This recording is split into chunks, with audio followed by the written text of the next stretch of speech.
为了拯救奶奶的苏慈，她不得不代替妹妹成为邺城首富傅南城的妻子，上攀他的床。总统套房里光线微暗，床上躺着一位身材挺拔、五官俊美的男人，面貌英俊，无可挑剔的完美男子。此时有一双轻柔的手默默地摸索上去，爬到男人身上。女孩试图解开男人身上的皮带，突然一个大手抓住了他的纤细手腕，然后一把将他拉到了自己身上。他嗅到了一股酒气，同时传来一道冰冷刺骨的声音：“你是谁？”苏慈下意识抬头，他不知何时已经睁开眼睛，眼神阴沉。苏慈心头一紧，伸出食指压在他的唇上：“嘘，别问，我就是你的妻子。”红唇封住了他的薄唇。隔日清晨，那张雪白床单上，一朵乾和的雪梅庞福是长战役后的最后一个胜利壁画。傅南城打量那朵雪梅，第三方里滚动着一团无法言喻的复杂表情，心想这小丫头胆子倒是不小，居然趁她熟睡时溜之大吉，一交代都没有留下。此时秘书匆匆忙忙地跑了进来，说明昨晚的女人是夫人。傅南城完全不记得自己已经结婚了这件事情，不过突然想起来，2年前傅家与苏家有段婚约，奶奶在她不知情的状况下私自做主签订了一段婚约，迎娶苏家女儿苏雪，所以他一回来就把这个隐婚2年的妻子给睡了。傅南城严肃地说：“走，回豫园。”此时此刻，苏慈正在向苏雪回报任务，自己已经完成了。苏雪盯着苏慈脖子上的非常多的吻痕，心里充满了又嫉妒又愤怒的心情，心里想着这些都是傅南城种下的，本来全部都是我的，偏偏我已经失去了处子之身，现在是不是可以放过他奶奶了？苏雪严肃地看住苏慈：“昨晚的事情，你最好给我当做什么事情都没发生过。如果敢把跟我老公睡的事情传出去，你和你奶奶就死定了。现在傅南城已经接手了傅家，你的替身任务就到此为止了。从现在开始，我要做回傅太太。”此时苏慈心里想着，原来昨晚那个陌生男子竟然是那个神秘的傅家掌权人傅南城。2年前苏雪嫌弃他是私生子，让我替他嫁，现在又想做回傅太太。这时苏雪抬手将苏慈右脸上的粉底给擦拭掉，一条长长的疤痕从右脸上显露了出来，并询问着苏慈听到没。看着那条长长的疤痕，他在心里嘲讽了一句：“丑八怪。”此时房门匆忙地打开，女佣急忙地跑过来说：“主人回来了。”苏雪冷漠地盯着苏慈，大门慢慢地被推开，有一个人帅气的身影慢慢出现，紧接着傅南城穿着西装走了进来。苏慈心里想着，傅南城怎么会突然跑来了呢？苏雪激动开心地飞奔到傅南城的身边，扑向他，并说道：“老公，昨晚你在酒店房间内弄得我好疼呢。”此刻傅南城一把抓住苏雪的手，一句冰冷的话从他口中讲述着：“你竟敢将主意打到我的头上，如果你不想活了，可以跟我说。”苏雪紧张的解释：“是奶奶催着我们圆房给我下药，我也是受害者。”此刻傅南城冰冷的眼神看住苏雪，心里想着又是奶奶。苏慈默默在旁边心里嘀咕：早听说这位傅家掌权人在商场手段强势，毫无怜悯之心，如果让他知道昨夜是他，那他将万劫不复。于是转身就要离开。这时傅南城注意到将要离去的苏慈身影，出声让他站住。苏慈脚步一愣，莫非他认出我了？傅南城缓慢地走到苏慈背后，转过身来：“你是什么人？”此刻气氛令人难以忍受的窒息感，苏慈只好慢慢抬起头。当他们的眼神碰撞时，傅南的眼眸突然深邃而暗淡，庞福看透了他的掩饰。那刹那间，锐利庞福切割空气的刀锋。“是你！”苏慈感觉心跳加速，心中默念：“天哪，他认出我来了！”与傅南城目光相接时，他也感到一阵不安，颈后被轻咬的痕迹再次隐隐作痛。苏雪见情况不对，立刻跑过来苏慈前面，并开口说：“这是一位新来的女佣苏慈。”傅南城高高在上的看住他，打量着苏慈，他紧张又害怕的双手缠在一起，泰然自若的抬起脸，故意让自己右面的伤疤完全暴露在男人的眼前，接着说：“少爷，你认错人了，我只是这里的女佣。”傅南城微微皱了皱眉头，才看到右脸上的伤疤，询问着：“那你刚才跑了什么？”苏慈说：“我没有逃跑，只是要去厨房干活而已。”傅南城看了他几秒钟后，昨晚在房里明明就是苏慈的脸，怎可能会认错人呢？他心烦意乱地离开苏雪，径直走向楼上。回想起刚才傅南城那种审视的目光，苏雪心里还在发慌。她匆忙跑进厨房，警告苏慈以后不要在她丈夫面前晃悠。可是苏慈只是淡淡地看了她一眼：“她可以不晃，而且现在就可以离开豫园，前提是你们要放了我奶奶。”然而苏雪却说现在不行，因为已经说了她是这里的小女佣，如果她突然离开富南城看不到人便会起疑，所以你只能先在这里当女佣。苏慈接着说，那你最好快点坐稳这个富太太的位置，你应该也不希望我待在这里看你的笑话吧。听着苏慈的话，心里很不是滋味。苏雪看着苏慈那双干净剔透的双眸，心里充满了嫉妒。一个丑女竟然有这么漂亮的眼睛。其实苏雪的脸是整容来的，当年砸重金请来的整形大师说他曾在帝都的繁华街头见过一位绝色少女，他的脸就照着那位少女整了。难道说当时帝都大街上的就是苏慈吗？但转念一想，我又觉得这是不可能的。苏雪骂了一句丑陋的人，然后转身走了出去。苏雪走出厨房后，吩咐下人把苏慈安排到最小的丫鬟房，还让她做最脏最累的活。苏慈回到了佣人房，她坐在镜子前，看着自己。她不想留在这里，但想到奶奶，她也没有别的选择。她其实也是苏家的女儿，只不过当年苏家抱错了孩子，养育了假千金苏千柔，而她这个真千金是在乡下长大的。后来苏家将她接了回去，但是见她是个脸上有伤疤的丑女，又嫌弃她从乡下来没见过世面，苏家就一直没有正式认领她。她在苏家住保姆房，受尽冷饮，尤其是二女儿苏雪，特别喜欢欺负她，剪坏她的衣服找她麻烦。当她想抛弃一切离开苏家回农村时，傅家和苏家开始联姻。傅南城当时还是个私生子，苏雪又不想结婚，就把奶奶抓了起来，威胁住苏慈，让苏慈做替身代替自己嫁给傅南城当妻子。苏慈含着泪水，心想一定要把奶奶救出来。此刻，傅南城端住顶级红酒，站在窗边，外面明亮的光束透过窗户反射在他英俊的脸上，镀上了一层璀璨的光芒。他放下红酒杯，静静地躺在床上。傅南城突然闻到了一股隐约的香味，他这些年失眠严重，昨晚却因为身上的香味睡着了。为了验证这一点，他立刻起身准备下楼。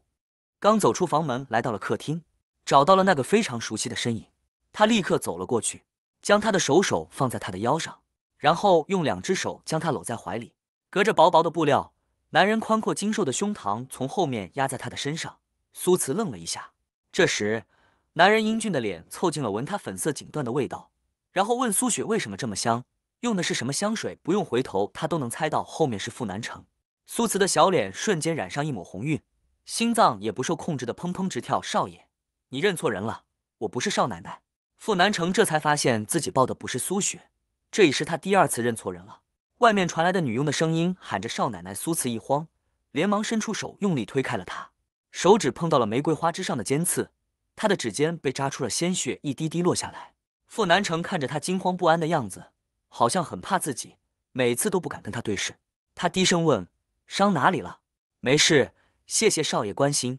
说完就抓着自己的指尖送入嘴里，轻语一下只许。傅南城的视线往下落在了他的唇上，注视着他，樱桃小嘴泛着天然斩蓝色的水红。男人眸色暗了暗。石苏雪走了进来，他一看到傅南城和苏慈站在一起，脸色大变，连忙呵斥苏慈赶快去厨房干活。等苏慈离开，苏雪娇滴滴地看向傅南城，老公，我们去吃早餐吧。苏慈在厨房里平稳着自己的呼吸和心跳，刚才他心惊不已，还以为傅南城认出了自己，好在他只是认为自己抱错了人，现在他只想救出奶奶，不想招惹上那么危险的大人物，吓死宝宝了。他端着牛奶来到餐厅，正好听到苏雪在说他的坏话。老公，这个苏慈就是乡下来的小丑女，大家看到她都避之不及，毕竟看到她那张丑脸，大家都会倒胃口，也就只有我心善，才把她留下来当个女佣。苏慈已经习惯苏雪的冷言冷语。苏慈他抬头看了一眼男人，傅南城坐在餐厅的主位上，手里拿着一份商务报纸，好像没有听到苏雪在说些什么。白天苏慈在上学，放了学他站在路边，本想打车回豫园，可是半天也没打到。就在这时，一辆豪车停在了他的面前，后座车窗缓缓滑下来，露出傅玉那张俊脸。他是苏慈的同学，校草出了名的小霸王。小丑女，你现在打不到车的，我送你一程。苏慈打开后车门坐进去，进去就后悔了，因为他看到了一个熟人，前面开车的人竟然是傅南城。他怎么在这儿？傅南城是傅觉的小叔，这也太巧了吧，我也太衰了吧。傅觉说着，小叔，这位是我同学苏慈，他一直喜欢住我，今天还给我情书，我念给你听听。亲爱的傅少，我真的好喜欢你。情书上的文字让苏慈一阵恶寒，他什么时候给傅觉写情书了？一定是学校的同学恶作剧，用他的名义写了一封情书给傅觉。一定是学校的同学恶作剧。苏慈不动声色地打断傅觉的话：“是吗？”傅南城一双黝黑的侠眸透过后视镜淡淡地看了他一眼，两个人四目相对，苏慈心跳顿时加速。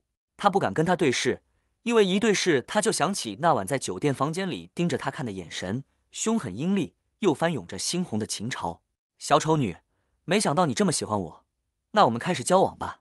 从现在起，你就是我女朋友了。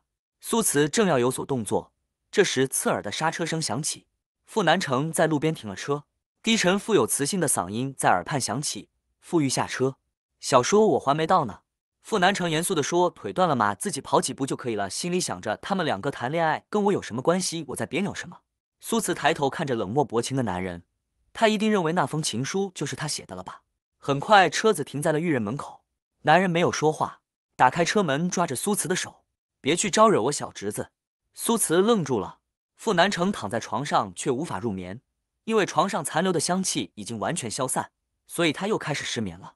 坐起身子，拨通了电话，请求少奶奶上楼陪伴。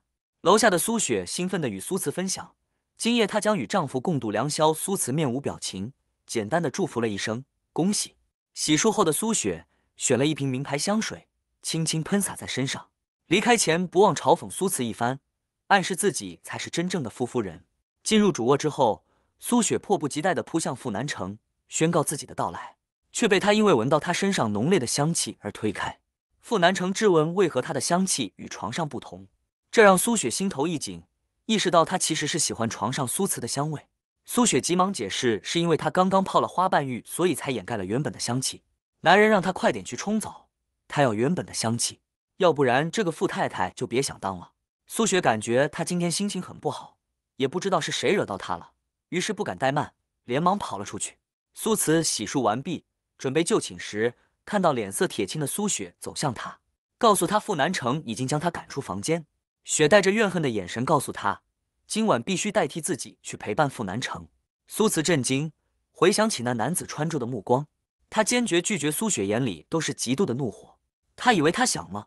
他一点都不想。可是他没有办法，傅南城要苏慈身上的香气，苏慈不进去，他就会发现真相。他不想失去傅太太这个位置。苏雪拿出了手机，向苏慈展示了一则视频，里面是他奶奶穿住病号服，身穿氧气罩在床上虚弱地呼唤他的名字。这让苏慈心软，最终不得不屈服于威胁，因为祖母是他的弱点。苏雪再次提醒他，不能让傅南城触摸他，并要求他在早上6点离开之前不许多睡1分钟。苏慈坐在梳妆台前，却没用粉底遮住脸上的疤痕，反而用卸妆水慢慢将其清除，展出一张清冷绝美的脸庞。一定要小心，不能被他们发现没有这道疤痕。他暗下决心，一定要小心隐藏自己的身份，赶快找出奶奶的下落。在主卧室里，傅南城的在思考住，为何眼睛如此前进的小女仆竟然写了一份如此露骨的情书给他的小侄子。苏慈缓缓走到床边，心里想着，本以为那晚过后两个人不会再有交集，没想到还要继续假扮苏雪。他小心翼翼地爬上床，离他远远地睡在另一边。傅南城开眼就看到睡在床边的身影，估计动一下就要掉下去了。他不悦地说：“睡那么远干什么？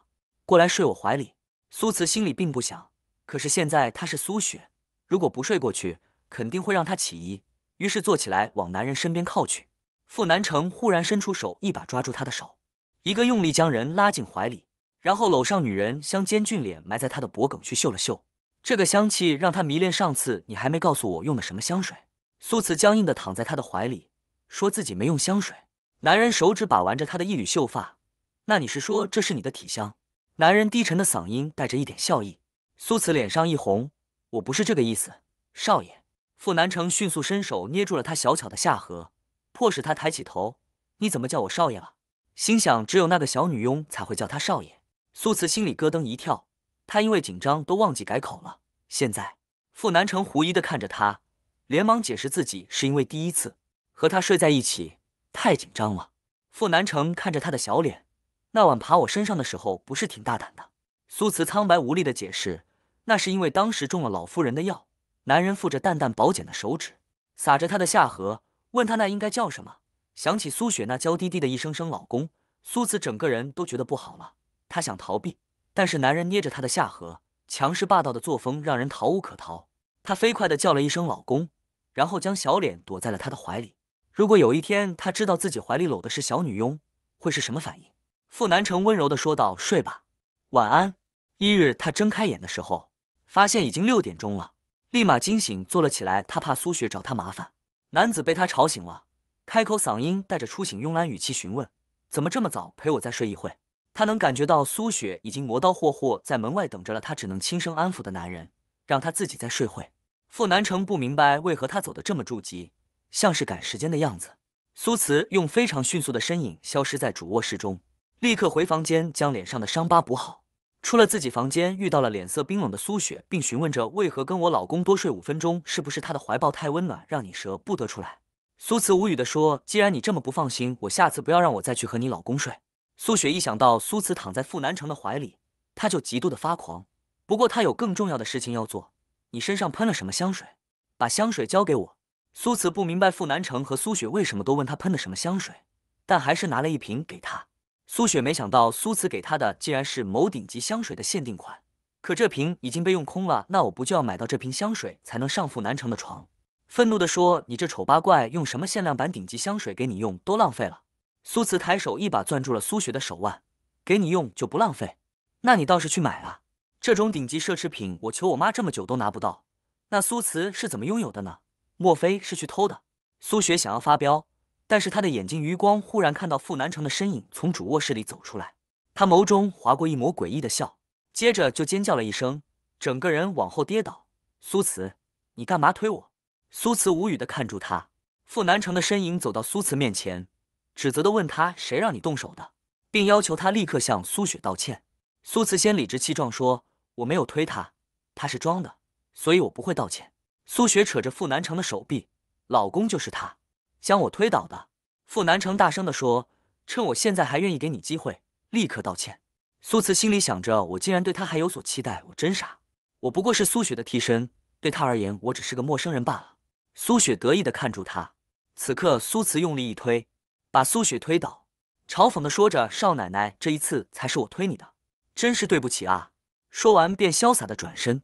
傅南城也没有料到苏慈会是这个反应，他看着女孩轻而倔强的身影，叫住女孩。苏慈冷冷地回复：“少爷，我已经跟少奶奶道歉了，我下去干活了。”苏雪愤怒地拉住傅南城，让他为自己做主，一个小小女佣竟然敢这样对待他。傅南城很不客气地说：“注以后这么拙劣的把戏别演给我看。”苏雪心虚地想着，他居然知道哪怎么还帮助我呢？我之所以护着你，那是因为昨晚你让我很满意，今晚继续来我房间。傅南城没有再看他一眼，直接离开。苏雪双眼嫉妒的都能喷出火来了。才一晚，苏慈就要将傅南城的心给抢走了。果让傅南城知道晚上的人是苏慈，那他就完了，他恐怕要失去傅太太这个位置了。苏雪当即拿起手机拨给了妈妈，开口便让妈妈快点想想办法搞到那瓶香水，因为苏慈就是用那香味才让傅南城念念不忘。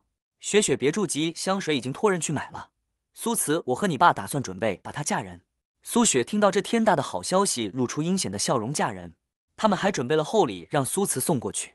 此刻，苏慈看住手机荧幕显示着黎兰的电话，电话那头说着：“你待会来云丽大酒店谈谈你奶奶的事情。”苏子知道事情没那么简单，这对母女肯定要搞事了，并传了封简讯给苏雪：“我忘了带房卡了，你快给我送过来，不然我进不去了。”苏慈拦了一辆计程车，到了酒店，慢慢走了进去。傅南城在车上看到他，心里想着他为什么会出现在这呢？苏慈直奔黎兰说的809号房间。这时回廊里，傅南城带着宋秘书过来，他看着苏慈先进了房间，紧接着一个男人也走了进去。秘书接着说：“总裁刚刚那位进去的男人叫孙权，有特殊癖好，听说2个老婆都已经死了。”心里嘀咕着，总裁刚刚在楼下看苏小姐，怎么感觉别有用心呢？并询问着傅南城总裁要不要把孙少弄出来，他自己进去的，又没人逼他。说完便转身离开。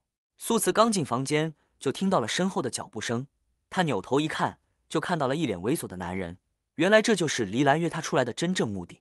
他问男人是谁，因为苏慈是侧着站在窗户边，半边脸隐在不安的光线里，孙权只看到他完好的半张小脸。好美啊，我叫孙权，你就是苏家给我送来的新娘。说着，他急切地扑了过去。苏慈一个侧身闪开，孙少正个扑倒在地上，跌了一跤。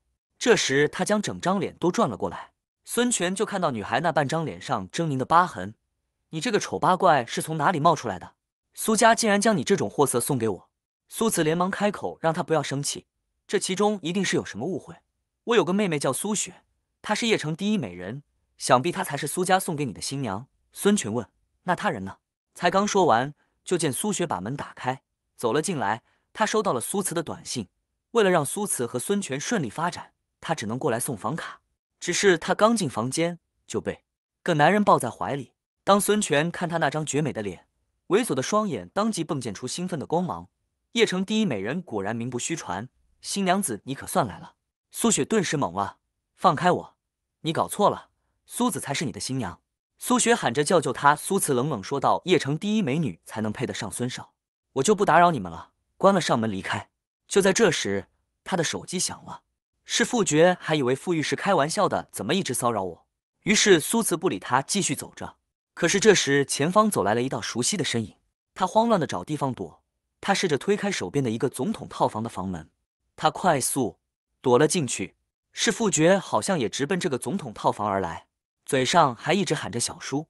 苏子倒吸一口凉气，这不会是傅南城的房间吧？苏子扫了一眼这个偌大的房间，然后跑到床边，钻进了被子里。沐浴间的门开了，听声音，苏慈已经确定这就是傅南城了，所以他为了躲避傅玉，躲到了傅南城的床上。小叔，听说你娶了邺城第一美人苏雪，这么大事情都不跟我说说，什么时候要让我见小沈呢？男子开口说好过2天来家里吃个饭。察觉到了异常，床里面有人。苏子那张有着长长伤疤的小脸闯入了他的视线。他怎么会在这里？傅觉这个角度看不到里面。他拿出自己的手机，纳闷道：小叔，你看到苏慈了吗？他今天也在这家酒店，但是我没看到他，打他电话他也不接。他用乞求的眼神看着他那双好看的眼睛，仿佛在说：不要将我供出来，就让我躲一会儿吧。傅南城表示想得美，伸手想将他从自己的床上拎出去。就在此时，苏慈扑过去，一把抱住男人的腰身。少女身体突然扑过来，让傅南城他一把将女人的发丝扯断。傅南城深色猩红的眼眸死死地盯着他，怒喝着：从我床上滚下去！苏慈迅速下去，站在他的面前，解释自己并不知道这是他的房间。他也是听了他的警告，为了躲他，小侄才无意识躲进这个房间。傅南城伸出修长的手指捏住他的下颚，他的声音冷冰冰的，充满了讥讽。还不承认你刚才跟那个孙权去开房了吧？苏慈怔了一下，原来他看到了我，那是因为男人完全不想听他的解释，一边吊着我小侄的胃，一边又跟孙权来开房，现在还爬上我的床。苏慈，你这么喜欢勾引男人，究竟知道不知道什么叫羞耻？看着男人暴怒的样子，苏慈突然勾起一抹淡淡的笑。你这么生气干什么？难道你被勾引到了？男子愤怒的道：你说什么？苏慈调侃说着：莫非不是嘛？你现在的样子就像是不甘心被我这种女人勾引到恼羞成怒了。傅南城的眸色倏然暗沉了下去，他抬手一把掐住了他纤细的颈脖。苏慈，你找死！苏慈呼吸不到新鲜空气，一张小脸迅速涨红，窒息感越来越强烈。他要将他掐死，但他不想死，他还有很多事情要做。突然他想到了什么，当即凑上前吻住男人的薄唇。此刻男人有种似曾相识的感觉，真的是疯了。那晚的女孩是苏雪，我怎么觉得这个小女佣更像她？傅南城还是警告着苏慈，这是最后一次，再敢爬上我的床，肯定让你看不到明天的太阳。接着继续说，再怎样我也喜欢漂亮的女人，别妄想我对你没兴趣。